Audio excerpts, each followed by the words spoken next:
morning, people. I just finished a debate on BBC Sunday Morning Live about whether big business should do more to help people with the cost of living. So let's talk about it. Now, straight off the bat, I will admit that I got something wrong. But there's some good stuff in here, especially from Kate Smurthwaite. Today we ask, do big businesses have a moral duty to help with the cost of living? When we see that businesses are making these huge profits, some of them in the billions of pounds, while customers, many of them are struggling in this cost of living crisis. That just doesn't seem right, does it? They didn't say much between 2019 and 2022 when they were making huge losses. They didn't say, let's have a whip round and support them. Businesses were not the only things that had a hard time in the 2020 to 2022 period. I think everybody kind of had a hard time with the whole, pandemic, a recession. We had the worst recession in the G7 in 2020. Things have been hard for a lot of people, yet somehow businesses are the only ones that are allowed to suddenly have a massive boom right now. But people seem to forget that they are doing their moral duty. By making a profit, they will get taxed and taxed quite heavily, which then goes into the coffers of the government to spend. It's great. I'm sure these companies are making profit out of the goodness of their own hearts, just because like a social good. Because we've seen these companies just take advantage of the cost of living crisis. We've seen companies that have actually sold less make more profits. We've seen landlords increasing prices well above inflation. We've seen lots of big businesses doing the same. In fact, Shell and BP making, I think it was British Gas made 900% increase in profits recently. Like the truth is, a lot of these companies are avoiding tax left, right and centre, doing all sorts of things to get out of this. Are they forwarding those profits onto their employees in the shape of increased wages, better benefits, these kind of things?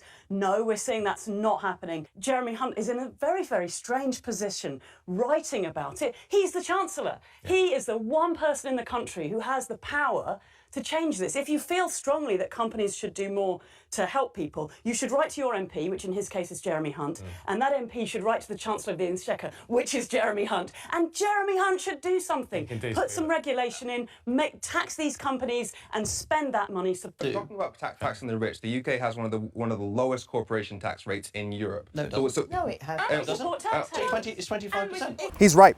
I was wrong. The research that I did was 3 months out of date. In April, UK corporation tax went from 19% to 25%. Now, while I was wrong, and let's be clear on that, I was wrong, this was in the context of a conversation about why is the UK so unequal. And UK corporation tax being higher for the last 3 months, in the fourth year of a 5-year parliamentary term, doesn't exactly change that story. Is it right that people are taking credit out to get the essential goods? No, of course not. But I think the blame lies really with the Bank of England, who've just pumped money into an economy which hasn't grown, and they've completely, failed to deal with it.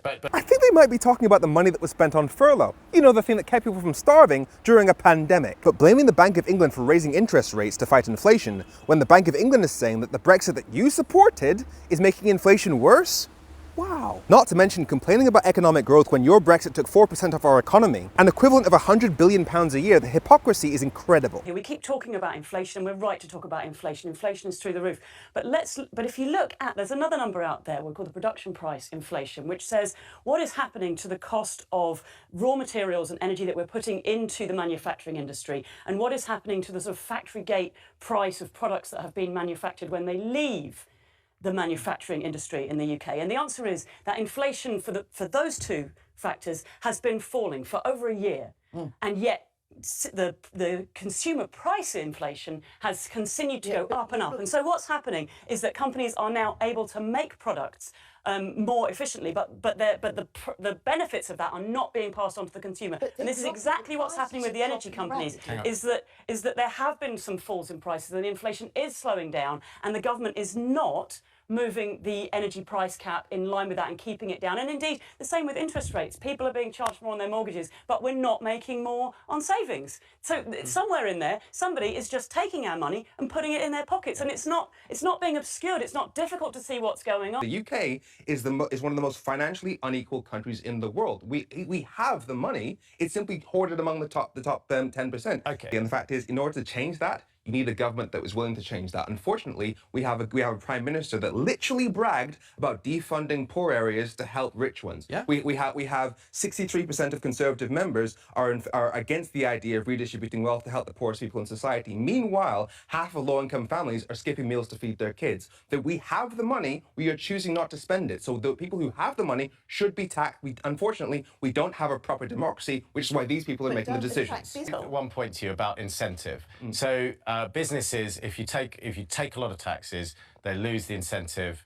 They're not so successful. Is that a fair argument? That argument only ever seems to work for the rich, as we need to pay them more in order to make them work, but it never works for people who are earning less. For example, I know that both of you have criticised the unions heavily for asking for more pay for working class people. No, I haven't. I haven't done that. I've actually gone on the record and said we should be paying more. I've heard you call the teachers union. You've tried to blame the teachers union for several things, and you were saying that. Really, so this wasn't you attacking teachers' unions, or attacking workers' unions here, or here, or here. The thing is, I looked these people up beforehand because I knew they'd make this argument. Because anybody who's willing to argue in favour of big business making billions in profits while ordinary people are starving in their homes clearly has a lopsided view of social justice.